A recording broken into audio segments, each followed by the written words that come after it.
नमस्कार दोस्तों। हिंदी व्याकरण के इस अभ्यास सत्र में फिर से हम परीक्षा की दृष्टि से जो बहुत महत्वपूर्ण प्रश्न हैं, बहुत महत्वपूर्ण विषय हैं, उन्हीं पर आज चर्चा करेंगे। और हम प्रश्न ही करेंगे जिससे कि उसके साथ साथ आपकी अच्छे से प्रैक्टिस होती रहे। और याद रखिए कि हम कोशिश ये करते हैं, प्रयास हमेशा यही करते हैं कि जितने भिन्न भिन्न प्रकार के जो प्रश्न हैं वो आपके साथ डिस्कस किए जा सकें, जिससे कि हर प्रकार के प्रश्न के लिए आप तैयार रहें। परीक्षा में किसी भी प्रकार का प्रश्न आए, किसी भी कठिनाई स्तर का प्रश्न आए, आप उसके लिए सदैव तत्पर रहें। यही हमारा सदैव प्रयास रहता है। तो चलिए हम प्रारंभ करते हैं। और देख लीजिए, आज हमने 4 ही विषय लिए हैं: मुहावरे, लोकोक्तियां, संधि विच्छेद, उपसर्ग प्रत्यय और पर्यायवाची विलोम शब्द। आप जानते ही हैं कि कोई भी आप परीक्षा ले लीजिए, जिनमें भी व्याकरण चाहे सब्जेक्टिव क्वेश्चंस के रूप में आए या फिर ऑब्जेक्टिव एमसीक्यूज आए, उसके ऑब्जेक्टिव टाइप के क्वेश्चंस आए, उसमें ये जो 4 विषय हैं इन पर प्रश्न पूछा ही जाता है। वैसे तो हम समास के प्रश्न भी करते हैं, दूसरे जो वाक्यांश के लिए शब्द हैं उन पर भी प्रश्न आ जाता है कभी कभी, लेकिन ये जो 4 ऐसे विषय हैं ये तो सबसे ज़्यादा महत्वपूर्ण है, तो इन्हें आप कभी भी इग्नोर नहीं कर सकते। तो मैं आशा करती हूँ कि जो ये हम प्रश्न करते रहेंगे, साथ साथ आप वीडियो पॉज करके पहले स्वयं से उसका उत्तर देने का प्रयास करेंगे। पहले कोशिश करेंगे कि खुद उसका उत्तर ढूंढें, उसके बाद आप सही उत्तर देखिए, क्योंकि तभी आपको पता चलेगा कि कितनी इंप्रूवमेंट हुई है। क्योंकि मैं ये आशा कर रही हूँ कि आप हमारे जो वीडियोज़ हैं वो रेगुलरली देख रहे हैं, निरंतर रूप से आप मुझे फॉलो कर रहे हैं। हिंदी व्याकरण का जो अभ्यास जो हम यहाँ पर करवाते हैं, हफ्ते में 1 दिन ही होता है, लेकिन अच्छे से उस चीज़ को अगर आप करेंगे तो मैं समझती हूँ कि आपको थ्योरी में भी बहुत ज़्यादा डीपली जाने की ज़रूरत नहीं पड़ेगी। इन अभ्यास प्रश्नों के द्वारा ही आपका बहुत अच्छे से जो है तैयारी आपकी हो जाएगी। तो सबसे पहले मुहावरे, लोकोक्तियों का प्रयास करते हैं। सबसे पहले आपके सामने ही 4 प्रश्न हैं। देखिए, इसमें आपका समय भी बर्बाद नहीं होगा। 4 प्रश्न है, फटाफट अपने एंड पर इसका देखिए कि कितनी जल्दी और कितनी सही। 2 चीज़ें आपको देखनी है कि एक तो आप कितना जल्दी हल निकालते हैं प्रश्न का, और एक कितना सही निकाल पाते हैं। एक्यूरेसी एंड स्पीड, इन्हीं दोनों के जो ठीक है ना, इन्हीं दोनों के प्रबंधन से, इन्हीं दोनों को कि सही मैनेज करके आप परीक्षा में उत्तीर्ण हो सकते हैं। और देखिए, अच्छे अंक लाना वो काफ़ी नहीं होगा। कहते हैं ना कि आपको उस कैटेगरी में आना है जिसमें आप सेलेक्ट हो सकें। चलिए, तो जैसे सबसे पहले है आटे में नमक। अब आटे में नमक का मतलब क्या है? जैसे बहुत कम, अशुभ संकेत, कटु वचन, हीन व्यवहार। अब जैसे आपको लग रहा होगा कि चारों ही काफ़ी हद तक इसमें मिल सकते हैं, क्योंकि हमने मुहावरे, लोकोक्तियों में क्या कहा था कि हमारे जीवन से ही संबंधित होते हैं, तो इसका अर्थ हम कुछ हद तक ये उसका कि सोच सकते हैं कि इसका अर्थ क्या हो सकता है। संभावित अर्थ, एक संभावना लगा सकते हैं। तो इसका ये जो सही उत्तर है आटे में नमक, इसका कि बहुत कम, कि आटे में बहुत ही ज़रा सा नमक। फिर है आंखें बिछाना। अब आंखें बिछाना, अब इसमें अगर आंखें बिछाना का तो ये भी हो सकता है कि आपने आंखें झुकाई हुई हैं, या फिर अगर आपने गाने सुने हो या वैसे डायलॉग्स वगैरह सुने हो, तो उसमें कहते हैं कि मैं तो आंखें बिछाए तुम्हारी प्रतीक्षा कर रही थी। अब आंखें बिछाना अर्थात प्रतीक्षा करना या स्वागत करना, इसमें हो सकता है लज्जित करना या हार स्वीकारना तो होगा नहीं। तो इसलिए पेपर में अगर आपके पास ऑब्जेक्टिव टाइप क्वेश्चन है तो पहले ये आखिरी के 2 विकल्प तो वैसे ही गलत हो जाते हैं। तो आंखें बिछाना का अर्थ प्रतीक्षा करना या स्वागत करना में से ही कोई होगा, जिसमें से सही उत्तर है स्वागत करना। हम कहते हैं ना, मैं तो तुम्हारी प्रतीक्षा में आंखें बिछाए बैठी थी, कि तुम्हारी प्रतीक्षा में अच्छे से स्वागत के लिए पूरी तैयारी करके बैठी थी, वो चीज़। फिर है अंटी मारना। अब ये तो थोड़ा सा वैसे टपोरी लैंग्वेज टाइप लग जाता है, लेकिन अंटी मारना का मतलब क्या होता है? चाल चलना। जैसे आई गेस आपने मूवीज़ वगैरह देखी होंगी कि हम ये तिकड़म लगाएंगे, तो वही है अंटी मारना, कि चाल चलना। कि तुमने तो क्या कहते हैं कि लास्ट मोमेंट पे, यार तुमने तो आखिरी मौके पे क्या अंटी मारी, कि आखिरी मौके पे क्या चाल चली। तो ये वो चीज़ है, अंटी मारना अर्थात चाल चलना। फिर है अन्न लगना। अन्न लगना, हम कभी कभी कहते हैं ना कि तुम्हें तो जैसे मोस्ट पॉपुलर ये चीज़ है कि जब भी हम अपने नानी दादी के घर से आते हैं तो हमें अच्छे से कि थोड़ा हेल्दी हो जाते हैं, मोटे हो जाते हैं, तो हम कहते हैं कि तुम्हें तो वहीं का खाना लगता है। अब वहाँ का खाना लगना या वहाँ का अन्न लगना, इसका क्या कहते हैं कि संपन्नता आना, या फिर जैसे स्वस्थ रहना, उस प्रकार से कि तुम्हें तो वहाँ का ही अन्न लगता है, कि तुम वहीं सही रहते हो। तो इसलिए इसका जो सही उत्तर है वो आपका चौथा विकल्प है, स्वस्थ रहना। कि अब तुम वहीं पे खाना वहाँ का सूट करता है, जैसे हम कहते हैं ना तुम्हें वहीं का खाना सूट करता है, तुम वहीं पे ठीक रहते हो, स्वस्थ रहते हो। तो इसलिए वहाँ से इसका जो सही उत्तर है वो है 4th ऑप्शन। अगला देखिए, फिर से 4 मुहावरे, लोकोक्तियाँ हैं। अंडे का शहजादा। अब देखिए, अंडे में अंडे से चाहे चूजा निकलता है, जैसे हम कहते हैं ना, लेकिन जब तक अंडा है तब तक तो वो बहुत ही अभी छोटा है। अभी तो मतलब उसे दीन दुनिया का कुछ पता नहीं है, ये अंडे में से चूजा अगर एक बार निकल भी गया, ठीक है ना, तभी वो जैसे अंडे में ही, जैसे हमने तस्वीर भी देखी है, तो अंडे में ही जैसे रहता है, तो अभी उसे दिन दुनिया का क्या पता। और अगर वहाँ का वो शहजादा है, दैट मीन्स कि उसे कुछ भी नहीं पता है, वो अनुभवहीन है। तो इसलिए इसका जो सही उत्तर है वो आपका दूसरा विकल्प है। फिर है अरण्य चंद्रिका। अरण्य का मतलब क्या होता है? अरण्य का मतलब होता है जंगल, और जंगल में जैसे चांद। अब अरण्य चंद्रिका, चंद्रिका मतलब जैसे आप कहते हैं कि चांद की रोशनी को कह सकते हैं या चांद को कह सकते हैं। तो अब जैसे कहते हैं ना कि एक वो मुहावरा लोकोक्ति है, जंगल में मोर नाचा किसने देखा, मतलब कि अपनी कला का उस जगह प्रदर्शन करना जहाँ पे उसकी प्रशंसा करने के लिए कोई ना हो। उसी प्रकार अगर जो चांद है, ठीक है ना, वो अगर शहर में निकले या गांव में निकले, मतलब लोगों के बीच में, तब तो लोग उसकी तारीफ करेंगे। लेकिन अगर वन में निकल रहा है, अब मैं ये नहीं कहूँगी कि आप इसे रियल उसमें मत लीजिए, मुहावरे उसमें मतलब हम लेते हैं, जनरल अगर उसमें हम लें तो ऐसा नहीं। पेड़ पौधों को भी चांद की रोशनी चाहिए होती है, भाई जानवरों को भी जो जंगल में रहते हैं। लेकिन अरण्य चंद्रिका का मतलब व्यर्थ का पदार्थ, कि जहाँ पे उसकी प्रशंसा करने वाला या उसको मतलब कि सम्मान देने वाला ऐसे कोई ना हो। तो इसलिए इसका करेक्ट ऑप्शन है फर्स्ट वन। फिर है आन की आन में। आन की आन में कभी कभी हम कहते हैं ना कि आनन फानन में, आनन फानन में मैं ये बोल गई, वहीं से ये थोड़ा सा संबंधित है। आन की आन में मतलब कि एकदम से, मतलब कि अचानक, तो उसी समय। तो इसलिए इसका जो सही उत्तर है वो है आपका थर्ड ऑप्शन। फिर है खून सूखना। अब खून सूख चुका है, मतलब इसका मतलब क्या हुआ? अब इसके कई सारे अर्थ निकल सकते हैं। खून सूखना मतलब कि तुम बहुत कठोर हो चुके हो, तुम्हारे अंदर तो जैसे कहते हैं ना कि खून नहीं पानी है, मतलब निर्मम हो चुके हो। या फिर हम कहते हैं बहुत डर गए कि शेर को देख के मेरा तो खून ही सूख गया था। तो डरना या फिर कठोर हो जाना, बहुत सारे अर्थ निकल सकते हैं। लेकिन खून सूखना का बेसिकली जो अर्थ होता है वो होता है डर जाना, बहुत ज़्यादा डर जाना, भय, भयभीत हो जाना। अब आते हैं संधि विच्छेद के प्रश्नों पर। 8 हमने मुहावरे लोकोक्तियों के प्रश्न किए, उतने ही मतलब 8 9 क्वेश्चंस जो हैं, प्रश्न जो है वो हम हर विषय के करते रहेंगे। तो संधि विच्छेद देखिए। अब फिर से आपके पास यहाँ पर 4 शब्द हैं जिनके संधि विच्छेद आपको दिए गए हैं। आपको सही संधि विच्छेद का चयन करना है।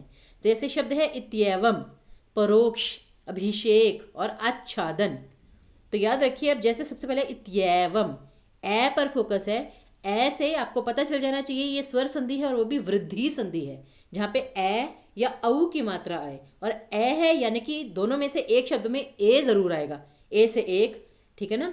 तो इत्य जमा एवं, अब य और ए तो नहीं होता ना, तो यहाँ पर अब जैसे इति जमा एवं, अब ये सही हो सकता है। जैसे इति जमा इवम, इयम, तो अब यहाँ पे था कि ई जमा ई, वो तो बड़ी ई हो जाता, दीर्घ स्वर संधि हो जाती। तो इसलिए हमें पता है कि ए अगर है तो ए तो ज़रूर होगा। इसलिए इसका जो सही उत्तर है वो आपका थर्ड ऑप्शन है।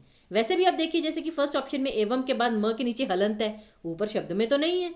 तो वहीं से अगर आपको बाई चांस उस शब्द का सही विकल्प नहीं भी पता, तब भी आप रॉन्ग ऑप्शन, जो आपको पता है कि ये कभी इसके अर्थ हो ही नहीं सकते, उनको आप एलिमिनेट करते रहिए। कभी कभी आप सही उत्तर तक वैसे ही पहुंच जाते हैं, ठीक है ना। तो वही है, तिकड़म लगानी है आपको भी, एंटी मारनी है। फिर है परोक्ष। अब अगर ओ की मात्रा है तो यहाँ पर भी आपका कौन सी संधि आएगी? आपकी गुण संधि, क्योंकि ए या ओ, ए और औ तो आपका वृद्धि संधि में होता है, लेकिन उसका जो छोटा रूप है, लघु रूप है, ए और ओ की मात्रा, वो आपकी गुण संधि में आती है। और अगर ए है दैट मीन्स कि ई से बना होगा, लेकिन अगर ओ है दैट मीन्स कि ऊ से बना होगा। तो अब देखते हैं, परोक्ष, पर जमा उक्ष, पर जमा परह जमा अक्ष, पह जमा रुक्ष रुक्ष और परह जमा अक्षी।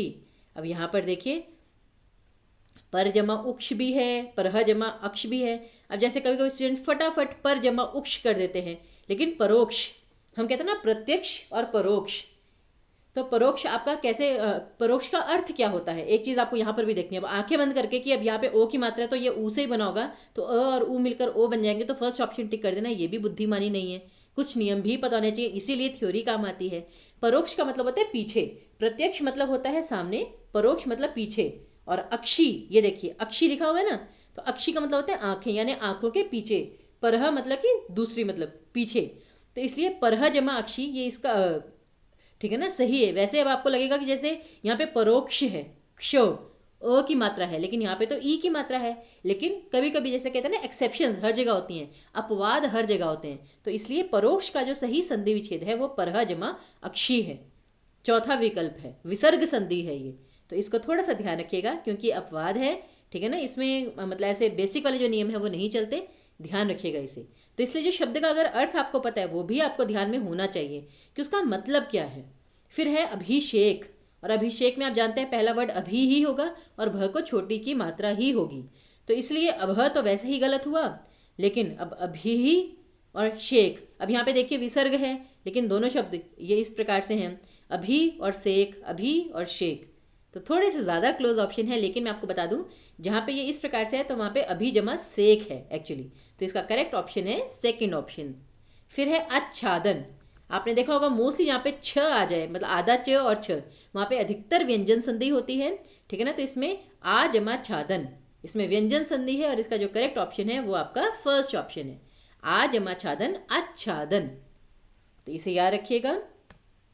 अब देखिए फिर से संधि के दूसरे प्रकार से प्रश्न दिए गए हैं, ये 5 हैं, पांचवा शब्द आपको दिए गए हैं, इसका स्वयं से आप ये प्रयास कीजिए कि इसमें कौन सी संधि है और इसका संधि विच्छेद होगा क्या, ठीक है ना। और मैं आशा करती हूँ कि यहाँ पे तो मैं नहीं रुक सकती जिससे आपका ज़्यादा समय ना लूँ, लेकिन आप अपने एंड पर पहले पॉज कीजिए, क्योंकि मेरी आवाज़ तो आप लगातार सुनते ही रहेंगे, लेकिन इसे पॉज कीजिए और फिर इसका सही उत्तर ढूंढने का प्रयास कीजिए। तब जैसे देखिए, जैसे यहाँ पर है नायिका, आय, नाय, अगर आय है दैट मीन्स कि अयादि संधि से संबंधित होगा, और अगर आय है दैट मीन्स कि आपका आपको बड़ा वाला जो स्वर है आपका, ठीक है ना, वो आएगा, ए की मात्रा आएगी। तो जैसे कि आय है तो न जमा इका, क्योंकि य के साथ छोटी की मात्रा है तो इका, न जमा इका, ने नहीं, वो तो नहीं का हो जाता, न जमा इका, वहाँ से आपको पता चला इसमें अयादि है। सच्चिदानंद, अब यहाँ पे मोस्ट स्टूडेंट्स को लगता है सच्चिदानंद में एक वर्ड तो आनंद हो गया, ठीक है ना, लेकिन पहला वर्ड क्या होगा वो यहाँ पर ये भूल जाते हैं कि ज़रूरी नहीं कि एक शब्द के सिर्फ 2 ही खंड हों, संधि विच्छेद करते करते कभी एक शब्द के 3 या 4 भाग भी हो जाते हैं, जैसे सच्चिद, अब ये 2 च जो है यहाँ पर भी व्यंजन संधि तो लग रही है, और ये कैसे बनता है, सत्य जमा चित्त, सत्य जमा चित्त जमा आनंद, सच्चिदानंद, तो यहाँ पर आपका व्यंजन संधि भी है, स्वर भी संधि है। तो इसी प्रकार से जैसे है पितृण, तो ये जो ऋण है, ठीक है ना, जहाँ पे री का स्वर आ जाता है ना, वहाँ पर आपका माथा खनक जाना चाहिए कि या तो यहाँ पे गुण संधि होगी या यहाँ पे यण संधि होगी, इन दोनों के अलावा और कोई संधि नहीं हो सकती 99.9% केसेस में। एक्सेप्शंस आर ऑलवेज देयर, वो मैंने आपको बता दिया। और सम्मति, म 2 बार आया है दैट मीन्स व्यंजन संधि है, फिर वही चीज़। तो अब देखिए इसका सही उत्तर, तो जैसे देखिए सच्चिदानंद में सत्य जमा चित्त जमा आनंद, त को हलंत है, सत्य जमा चित्त जमा आनंद। फिर है नायिका में न जमा इका, मैंने आपको बताया था। गुरौदार्य, अब गुरौदार्य में आपको पता है एक वर्ड गुरु तो होगा ही होगा, और औदार्य है यानी वृद्धि संधि है, तो या तो ओ होगा या औ होगा, दोनों हो सकते हैं, तो गुरु जमा औदार्य। अभी अगर विकल्प में आ जाता तो हो सकता है कभी कभी कन्फ्यूजन में ये आता गुरु जमा ओदार्य या औदार्य, तो वो आपको थोड़ा सा याद रखना है, गुरु जमा औदार्य, औ आएगा। फिर है पितृण, तो पितृ जमा ऋण, पितृ जमा ऋण, पितृण। फिर है सम्मति, सम जमा मति, अब कभी कभी यहाँ पे सम्मति में कुछ स्टूडेंट्स सत्य जमा मति भी लिख देते हैं, सत्य जमा मति, लेकिन वो सन्मति होता है, स और आधा न, लेकिन याद रखें यहाँ पे म है, ठीक है ना। सम्मति देखे फटाफट स्टूडेंट ने कहा होगा सत्य जमा मति सम्मति, सत्य जमा मति सन्मति होता है, सन्मति आधा न, लेकिन यहाँ पे दोनों म थे, तो सम जमा मति सम्मति, ये चीज़ याद रखिएगा। तो अभी देखिए इसमें व्यंजन और स्वर संधि थे पहले में, क्योंकि यहाँ पे व्यंजन संधि है, यहाँ पे स्वर संधि है, अ और आ मिलकर आ बने हैं। फिर इसमें अयादि संधि है, स्वर संधि, इसमें भी वृद्धि संधि है, स्वर संधि, इसमें भी आपके क्या कहते हैं कि री, ये दीर्घ स्वर है क्योंकि ये भी आपका वो है री और ये भी री, तो जब दोनों स्वर मिलते हैं, ठीक है ना, तब हमेशा दीर्घ स्वर संधि होती है। वैसे तो हमने यही पढ़ा है कि आ, ई और ऊ में ही दीर्घ स्वर संधि है, लेकिन यहाँ पर भी दोनों जो हैं वो सेम आ गए हैं स्वर, तो ये आपका दीर्घ स्वर संधि ही होगा। फिर सम्मति, इसमें वही व्यंजन मिले हैं तो व्यंजन संधि है। आई होप ये आप सभी को क्लियर है। लेकिन अब यहाँ पर एक छोटा सा प्रश्न ये उठता है, लेकिन बहुत इंपॉर्टेंट प्रश्न है, जैसे अगर आपको पेपर में बाई चांस ये वाला शब्द आ जाए और आपको विकल्प तो 4 ही दिए होंगे, जैसे स्वर संधि, व्यंजन संधि, विसर्ग संधि या गुण संधि, चलो गुण की जगह अयादि कुछ भी ले लिया आपने, लेकिन अब वहाँ पे आप ये सोचेंगे कि यहाँ पर तो व्यंजन संधि भी है, स्वर संधि भी है, तो हम कौन सा चूज करें। तो याद रखिए इसमें जो मेन जो संधि है वो व्यंजन संधि है, क्योंकि व्यंजनों का यहाँ पर जो है वो अधिक जो मेल हुआ है कि सत्य जमा चित्त से सच्चिदानंद हुआ है, क्योंकि आनंद तो ऐसे ही, मतलब उसमें स्वर संधि इतनी महत्वपूर्ण नहीं है लेकिन व्यंजन संधि से कम महत्वपूर्ण है, तो तो ये आपको हमेशा याद रखना है, कभी कभी एक शब्द में एक से अधिक संधियां होती हैं, लेकिन अगर आपको विकल्प एक ही चुनना पड़े तो फिर मुख्य संधि जो है वो आपको देखनी होती है। अब देखिए, अब उपसर्ग प्रत्यय से संबंधित प्रश्न है। 4 प्रश्न आपके सामने हैं, फटाफट करिए कि भिन्न उपसर्ग वाला शब्द, ठीक है ना। तो ये चारों ही वैसे हैं। तो देखिए, उच्छ्वास, उत्तम, उद्धार या उद्गम, पर्यटन, परिमाण, प्रयत्न या परिच्छेद, कम, अव, ला या हर निम्न में से भिन्न उपसर्ग है। अब देखिए यहाँ पर क्या है, ये शब्द नहीं, ये उपसर्ग हैं, कम, अव, ला या हर। तो ये आपको देखना है। और फिर भिन्न उपसर्ग वाला शब्द कौन सा है, प्रावधान, प्रसन्न, प्रतीति या प्राचार्य। तो चलिए अब देखते हैं। सबसे पहले तो उच्छ्वास। उच्छ्वास को अगर तोड़ेंगे तो क्या बनेगा, उत्त जमा श्वास, उच्छ्वास। तो इसमें उत्त उपसर्ग है। उत्तम में भी उत्त जमा तम, उद्धार उत्त जमा हार, लेकिन उद्गम में उद्द जमा गम, इसमें उत्त जमा गम नहीं है, ये उपसर्ग है, यहाँ पे उद है। तो इसलिए यहाँ पे जो भिन्न शब्द है वो 4th ऑप्शन है, क्योंकि यहाँ पे जो उपसर्ग है वो उद आएगा, द के नीचे हलन, त के नीचे नहीं। जबकि ये जो ऊपर वाले तीनों थे इसमें त था, उत्त जमा। फिर है भिन्न उपसर्ग वाला देश, यहाँ पर पर्यटन में परिमाण, प्रयत्न, परिच्छेद। अब देखिए यहाँ पे परि जमा अत्न, ठीक है ना, प्रयत्न। यहाँ पर तो आपकी स्वर संधि है, और परि, यहाँ पे भी परिच्छेद में परि जमा छेद, परि उपसर्ग है। परिमाण में भी परि जमा मान, परि उपसर्ग है, लेकिन पर्यटन, अब यहाँ पर डाउट होता है, तो इसलिए यहाँ पर आपका वैसे जो करेक्ट ऑप्शन है वो सी ऑप्शन है, प्रयत्न, क्योंकि यहाँ पे प्र उपसर्ग है, यहाँ पे परि जमा अत्न नहीं है। हम कहते हैं ना, तुमने बहुत ही यत्न किया है, यत्न मतलब प्रयास किया है, तो प्रयत्न में भी जैसे होता है ना मान या प्रमाण, तो उसी प्रकार यत्न और प्रयत्न, तो कि मतलब थोड़ा उसकी डिग्री ज़्यादा करने के लिए, तो यत्न और प्रयत्न। तो इसलिए यत्न में केवल प्र उपसर्ग है, जबकि बाकी में परिजमा अटन, परिजमा मान, परिजमा छेद, सब में परि उपसर्ग था। तो करेक्ट ऑप्शन है आपका सी ऑप्शन। फिर है, अब निम्न में से भिन्न उपसर्ग कौन सा है। अब इसमें से आपको कैसे पता चलेगा। अब क्या होता है, देखिए जैसे कम, कमजर्फ, कमज़ोर, आप देख रहे हैं ये जो सारे ये थोड़े ऐसे लग रहे हैं कि उर्दू वाले शब्द हैं, यानी ये कौन सा उपसर्ग है, ये उर्दू वाले उपसर्ग हैं। एक आपको मतलब डिग्री मिली कि आप किस बेसिस पर, एक बेसिस मिला कि किस बेसिस पर आप डिफ्रेंशिएट कर पाएंगे। अब जैसे अवमानना, अवरुद्ध, तो ये थोड़े संस्कृत के शब्द हैं, तत्सम शब्द हैं। उसी प्रकार लाइलाज, लापरवाह, ठीक है ना, तो लाई लल्ला, मतलब इस प्रकार से बोलते हैं। तो ये सारे उर्दू के शब्द हैं, तो ये भी आपका उपसर्ग उर्दू के उपसर्ग हैं। दैट मीन्स कि ए और सी ऑप्शन तो उसके हैं। फिर है हर। अब बाई चांस मैं कहती हूँ अगर आपको हर में थोड़ा कन्फ्यूजन भी हो, तब भी आपको इतना तो पता चल गया कि ए और सी दोनों ही उर्दू के उपसर्ग हैं, जबकि जो बी ऑप्शन है अव, वो हमेशा ही आपका संस्कृत का ही रहेगा, जैसे अवरुद्ध, अवगुण, ठीक है ना। तो इसलिए सबसे डिफरेंट यही है। लेकिन फिर भी मैं आपको हर उपसर्ग के शब्द बताती हूँ, जैसे हरदम, हरेक, ठीक है ना। तो मोस्टली ये जो शब्द हैं सारे ये संस्कृत के नहीं है, हिंदी के हो सकते हैं, उर्दू के हो सकते हैं, लेकिन संस्कृत के नहीं है। तो इसलिए जो सबसे मेन है वो है कि बी ऑप्शन आपका सबसे डिफरेंट है। आगे देखिए, भिन्न उपसर्ग वाला शब्द प्रावधान, प्रसन्न, प्रतीति और प्राचार्य।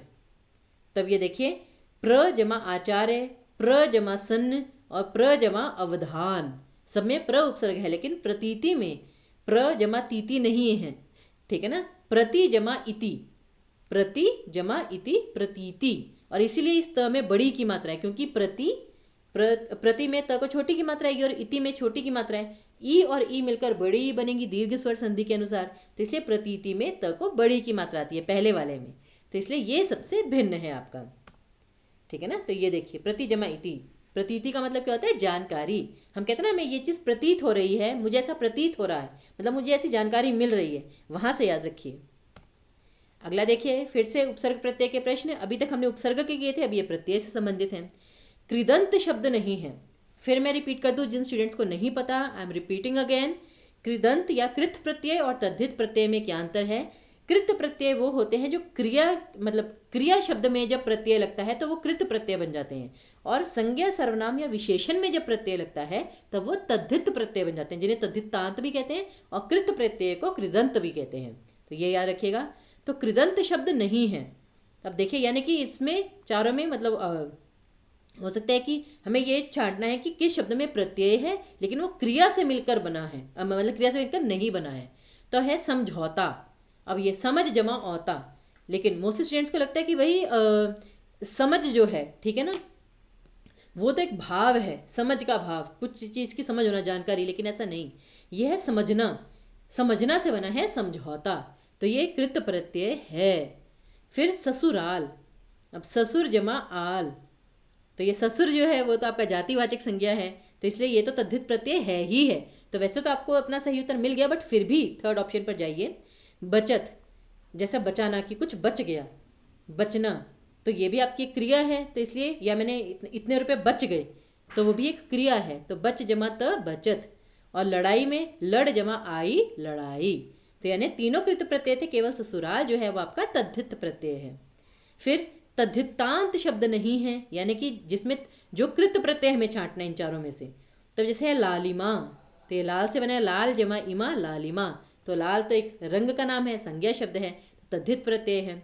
वरिष्ठ, तो जैसे है ज्येष्ठ वैसे है वरिष्ठ, ठीक है ना, तो इसमें भी वर जो है ये आपका संज्ञा शब्द से ही मिलकर बना है। फिर शर्मिंदा, शर्म, शर्म भी आपका एक भाववाचक संज्ञा है, लेकिन मिलावट, जैसे कहते हैं ना मिल, मिल या मिलना, ये आपकी एक क्रिया है, मिलने की क्रिया, तो मिलावट, मिल जमा आवट मिलावट, तो ये आपका कृत प्रत्यय है, तो ये आपका तद्धितांत शब्द नहीं है। तो सही उत्तर है आपका चौथा विकल्प। फिर है भिन्न प्रत्यय वाला शब्द कौन सा है? भिन्न प्रत्यय वाला शब्द, तो अब देखिए ढक्कन, झाड़ू, प्यास और भूखा। अब यहाँ पे ऐसा तो है नहीं कि सब में एक एक प्रत्यय हो या एक इत प्रत्यय हो, वैसा मिले आपको। तो बाई चांस अगर ऐसा प्रश्न आए तो आप खुद ही समझ जाइएगा कि उसमें कृत या तद्धित के बेसिस पे भी हो सकती है डिफ्रेंसिएशन। तब जैसे ढक्कन, अब ढक्कन किससे बना है? ढका, ढका जमा अन ढक्कन, तो ये आपका कृत प्रत्यय हुआ। फिर झाड़ू, अब ये है झाड़, हम कहते हैं ना ये चीज़ झाड़ दो, तो झाड़ना, ये भी क्रिया है, झाड़ जमा ऊ झाड़ू, ये भी आपका कृत प्रत्यय है।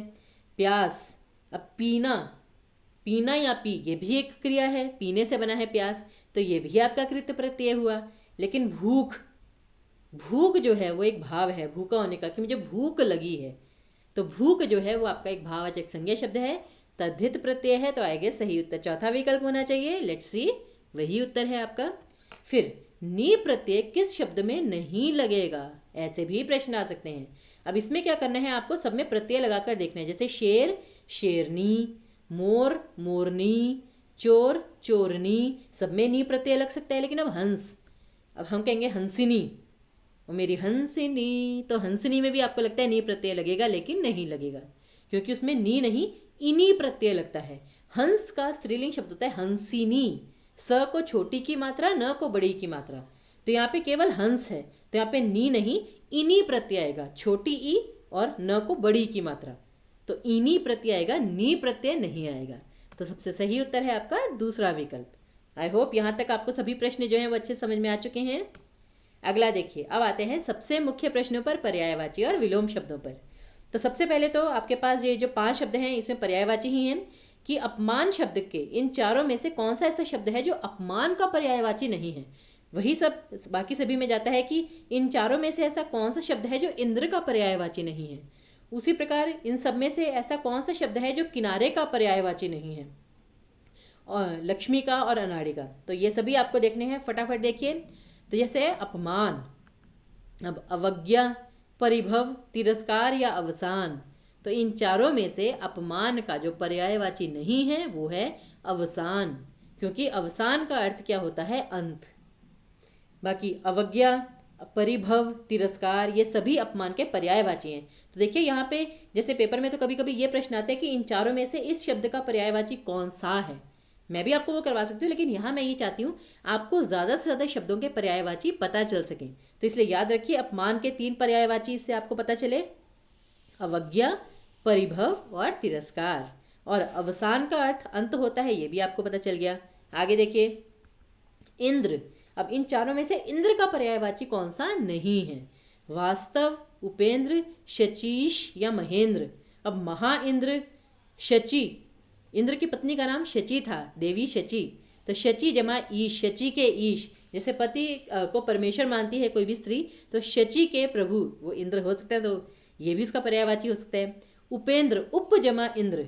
अब जैसे होता है गम या उपगम, उपनिवेश, उप क्या होता है सब, उसका जैसे कहते हैं ना सब पाठ, तो इसलिए इंद्र का जो सही मतलब यहाँ पे मोस्टली स्टूडेंट्स वास्तव को में भी हो सकता है चूज करें, लेकिन इंद्र का पर्यायवाची उपेंद्र नहीं है, क्योंकि उपेंद्र का मतलब क्या हुआ, इंद्र का पुत्र, ठीक है ना, क्योंकि वो इंद्र नहीं है। अगर इंद्र से छोटा है दैट मीन्स कि वो इंद्र नहीं है, इंद्र का पुत्र है।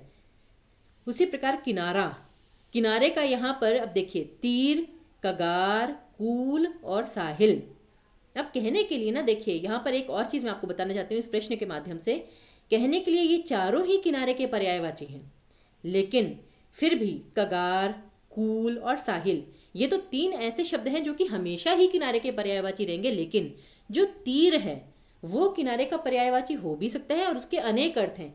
तीर का मतलब वो भी होता है जो आप धनुष से चलाते हैं, तीर, बाण। तो इसलिए यहाँ पर आप पहले ऑप्शन को चुनेंगे, क्योंकि यहाँ पे जो बाकी तीन है उनका तो एक ही अर्थ निकलता है किनारा, लेकिन तीन तीर जो शब्द है उसके अनेक अर्थ निकल सकते हैं, तो इसलिए ऐसी स्थिति में फिर हम पहला विकल्प चुनेंगे। फिर है लक्ष्मी। अब लक्ष्मी जैसे देखिए पद्मा, पद्म का मतलब क्या होता है कमल, और लक्ष्मी जी कमल पर विराजमान होती हैं, दैट मीन्स वहाँ से हमें पता चलता है कि पद्मा लक्ष्मी जी का नाम हो सकता है। इंदिरा, रमा या गिरा, तो इन सब में से देखिए लक्ष्मी का पर्यायवाची कौन सा नहीं है, सही उत्तर है चौथा विकल्प गिरा। वैसे गिरे का मतलब ये भी जैसे हम कहते हैं ये तो गिरा हुआ है, तो गिरा मतलब कि जो नीचे हुआ है या फिर मतलब गलत व्यक्ति के लिए लेते हैं, लेकिन गिरा का मतलब जीभ भी होती है। जैसे कहते हैं ना कि आप अपने बोलने से किसी को भी नीचा दिखा सकते हैं, गिरा सकते हैं, खुद को गिरा सकते हैं दूसरों की दृष्टि में, तो वहाँ से रखिएगा गिरा का मतलब जीभ भी होता है, जिह्वा, जिह्वा को हम गिरा भी कहते हैं। फिर है अनाड़ी। अनाड़ी जैसे हम कहते हैं ना मूर्ख, जिसे कुछ नहीं पता। अब इन चारों शब्दों में उसका पर्यायवाची कौन सा नहीं है। अब जैसे अनभिज्ञ, अनभिज्ञ का मतलब क्या होता है, जिसे किसी चीज़ का ज्ञान ना हो, तो ये तो इसका पर्यायवाची है। अदक्ष, दक्ष मतलब हम कहते हैं ना इस चीज़ में बहुत ही दक्ष है, प्रजापति दक्ष नहीं, दक्ष मतलब कि आप हर चीज़ में निपुण हैं, लेकिन अदक्ष मतलब किसी चीज़ में निपुण नहीं है, तो वो भी इसका पर्यायवाची हो सकता है। अपटु, लेकिन बीदाना, बीदाना जो होता है वो अनाड़ी का पर्यायवाची नहीं है, वो अनार का पर्यायवाची है। जैसे हम कहते हैं ना बीजों के दाने, मतलब दानों में बीज होते हैं ना, अनार जब आप खाते हैं तो हर दाने में बीज बीज से होते हैं, तो इसलिए उसे बिदाना भी कहते हैं। वहाँ से याद रखिए अनार का एक पर्यायवाची याद रखिएगा बिदाना। चलिए आज के अंतिम प्रश्न, आपके पास ये 5 शब्द हैं, आपको इनके विलोम शब्द छांटने हैं कि गौरव का विलोम शब्द क्या होगा, ध्रुव का धन, अधम और असार। तो सबसे पहले है गौरव।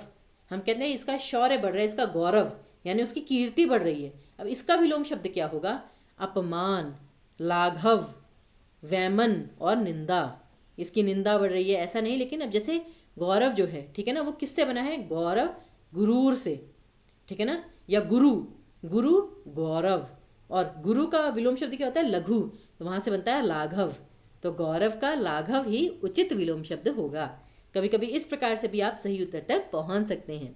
तरीके जस्ट जब हम यहाँ पे सॉल्व करते हैं ना, जब हम एक्सप्लेनेशन मतलब कहने के लिए आप आवाज़ बंद करके जस्ट क्वेश्चन देख के आंसर सही भी टिक कर सकते हैं, लेकिन कभी कभी बोलने के समय हम कुछ कुछ ट्रिक्स आपको ऐसी बताते हैं जो आपके लिए परीक्षा में लाभदायक सिद्ध हो सकती हैं। तो इसीलिए थोड़ा सा इसे ध्यान दिया करिए। पूरे सप्ताह में एक ही दिन मतलब हम आपको ये लेकर आते हैं, क्योंकि हम जानते हैं कि जो बाकी विषय हैं वो भी बहुत ज़्यादा महत्वपूर्ण है, जिसमें और भी ज़्यादा मेहनत चाहिए, लेकिन हिंदी भी आपका थोड़ा समय तो मांगती है।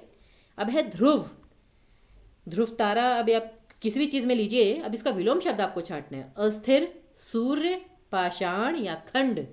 खंड मतलब होता है जैसे टुकड़ा, पाषाण मतलब क्या होता है, पत्थर, अस्थिर जो एक जगह टिका ना रहे, और सूर्य, ठीक है ना, वो सूरज आप सभी जानते हैं। तो आपको क्या लगता है ध्रुव का विलोम शब्द क्या होगा, ध्रुव जैसे हम कहते हैं ना ध्रुव तारा, तो तारा तो स्थिर है, तारे की सबसे बड़ी विशेषता ही यही है, तो ध्रुव का जो विलोम शब्द आएगा वो आएगा अस्थिर, जो कि स्थिर नहीं है। जैसे कि ग्रह, ध्रुव के विलोम शब्द ग्रह भी हो सकते हैं, क्योंकि ग्रह गतिमान है, चलते रहते हैं, तो इसलिए करेक्ट ऑप्शन है आपका फर्स्ट ऑप्शन। अब है धन। अब धन का विलोम शब्द क्या होगा, यहाँ पे सारे सोचते रह जाते हैं कि भैया पैसा है, पैसे का विलोम शब्द क्या होगा। अमीर का तो हम गरीब लिख सकते हैं, धनी का निर्धन लिख सकते हैं, लेकिन धन का विलोम शब्द क्या होगा। अब जैसे देखिए धन का मतलब सिर्फ पैसा ही नहीं होता, किसी भी प्रकार का धन हो, विद्या रूपी धन हो, ठीक है ना, आपका आदर रूपी धन हो, मान रूपी धन हो, किसी भी प्रकार का धन, उसका विलोम शब्द क्या होगा, आप ये मान के चलिए। तो निर्धन ये तो नहीं होगा क्योंकि धन संज्ञा है, निर्धन विशेषण शब्द है। निर्धन धनी का विलोम शब्द होगा, धन का नहीं। मोस्टली स्टूडेंट्स ये गलती कर जाते हैं, तो इसे हटाइए। धन का सधन, अब धन और सधन कोई चीज़ होना और स मतलब उसी के साथ ही होना, सेम ही चीज़ होते हैं, विलोम शब्द नहीं है ये, तो ये भी गलत है। धान, धान का मतलब क्या होता है, अनाज। तो पैसे का या किसी भी प्रकार का, वैसे धन धान्य का भी वो धन ही होता है एक तरह से, ये भी इसका विलोम नहीं है। तो अगर नहीं भी पता तब भी आपको पता चल गया कि जो थर्ड ऑप्शन है वो इसका सही उत्तर है। वैसे गण, गण का मतलब क्या होता है, हम कहते हैं गणना करो या गणित। गण का मतलब क्या होता है, जिसे गिना जा सके, जिसके टुकड़े किए जा सकें। तो यानी कि जो धन भी है, अब आप कहेंगे कि मैम जो धन है उसके भी तो टुकड़े किए जा सकते हैं, लेकिन कहते हैं ना जैसे कि जो धन है वो अमूल्य है, ठीक है ना, वो हम वैसे बांटते हैं, लेकिन उसे हम ये नहीं कह सकते कि इतना परसेंट मतलब वैसे है, और उसे मतलब भाग नहीं कर सकते जैसे। तो इसलिए धन जो है उसका जो सही विलोम शब्द है, सही अर्थों में, थोड़े गूढ़ अर्थों में है, गहरे अर्थों में है, तो धन का विलोम शब्द गण होता है। इसे सदैव याद रखिएगा। देखने के लिए छोटा शब्द है तो परीक्षा के लिए महत्वपूर्ण हो सकता है। कहते हैं ना परीक्षा में ऐसे ही प्रश्न लिए जाते हैं जो देखने में सरल हो बट वैसे कठिन हो। अब है अधम। अधम का विलोम शब्द क्या होगा, धर्म, लेकिन धर्म का तो अधर्म होना चाहिए। अधम का सधम हो सकता है, लेकिन श्रेष्ठ, हीन या निकृष्ट। तो अधम का सधम, यानी कि वहां से हमें पता चल गया कि अधम, हम कहते हैं ना तुमने ये अधम कार्य किए, अधम मतलब नीच, नीचा, ये नेगेटिव एक वर्ड है, तो इसका जो विलोम शब्द होगा वो पॉजिटिव होगा। तो अब हीन और निकृष्ट तो नेगेटिव वर्ड्स हैं, ये याद रखिए। तो ये तो वैसे ही नहीं हो सकते इसके विलोम शब्द, तो धर्म या निश्रेष्ठ में से ही होगा। और अगर अधम का मतलब नीच, पापी है, ठीक है ना, तो उसका आएगा श्रेष्ठ विलोम शब्द, कि जो बहुत अच्छा है, श्रेष्ठ है, सबसे अच्छा है। फिर है असार। असार का विलोम शब्द क्या होगा, अब जैसे सार, हम कहते हैं ना इस चीज़ का सार क्या है, इस चीज़ का मतलब कि अल्टीमेटली इसका अर्थ क्या निकल रहा है। और असार मतलब अ उपसर्ग जो होता है, अधिकतर, हमेशा नहीं, अधिकतर वो किसी चीज़ की एब्सेंस को दिखाता है कि कोई चीज़ नहीं है, जैसे अभाव, उस चीज़ का भाव नहीं है, तो इसलिए असार, जिसका सार मतलब नहीं है। और इसका विलोम शब्द क्या होगा, जिसका सार है। तो जैसे अगम्य, अगम्य का मतलब क्या होता है, जहाँ जाया ना जा सके, तो ये तो गलत है। सारांश, सार का अंश, अब जिसका सारी ना हो और एक सार का अंश, अब ये तो दोनों इतने आपस में मिलते जुलते नहीं लगते। और निस्सार, निही जमा सार, क्योंकि जहाँ पे दो सा आ जाते हैं वहाँ पे विसर्ग संधि होते हैं, तो निही उपसर्ग भी क्या आता है, मोस्टली नेगेटिव उसके लिए। तो असार या निस्सार ये दोनों पर्यायवाची शब्द हैं आपस में, विलोम शब्द नहीं है। तो इसलिए एक ही चीज़ बचती है, संसार। क्यों, क्योंकि संसार को अगर आप तोड़ेंगे तो क्या बनेगा, सम जमा सार। जैसे संगठन, सम जमा गठन, गठन के साथ, तो सम उपसर्ग जो होता है वो किसी के साथ के लिए होता है, यानी असार मतलब सार के बिना, संसार मतलब सार के साथ। तो इसलिए असार का जो सही विलोम शब्द होगा वो होगा संसार। तो बाई चांस अगर आपको संसार का विलोम शब्द आ जाए तो उसका होगा असार, याद रखिएगा इस चीज़ को। तो यहाँ पर ही आई गेस हमने आज 4 जो मुख्य विषय हैं उसके 8-8 या 10-10 प्रश्न तो किए ही किए हैं, और मैं आशा करती हूँ कि आपके लिए बहुत फ़ायदेमंद भी सिद्ध होंगे। तो इन्हें हमें मतलब इन्हें अच्छे से तैयारी कीजिएगा, इनकी याद रखिएगा और हमारे साथ यूं ही आगे बढ़ते रहिए। बाकी अगर आपकी कोई भी क्वेरी हो, आप कोई हमें सजेशन देना चाहते हो, या आपकी कोई रिक्वेस्ट हो कि आपको इन विषयों पर थोड़ा लेक्चर्स वगैरह चाहिए, कोई भी आपकी क्वेरी हो, तो आप हमें यहाँ पर कांटेक्ट कर सकते हैं। हमारा फ़ोन नंबर और ईमेल आईडी आपके सामने है, इसे नोट कर लीजिए। तब तक के लिए हम आपसे विदा लेते हैं। आपका बहुत बहुत धन्यवाद कि आप हमारे साथ यहाँ पर जुड़े। हम आशा करते हैं कि आप जो भी परीक्षा दें उसमें अवश्य सफल हों। अपने स्वास्थ्य का ध्यान रखिए, परिवार के स्वास्थ्य का ध्यान रखिए और हमें विदा दीजिए। धन्यवाद।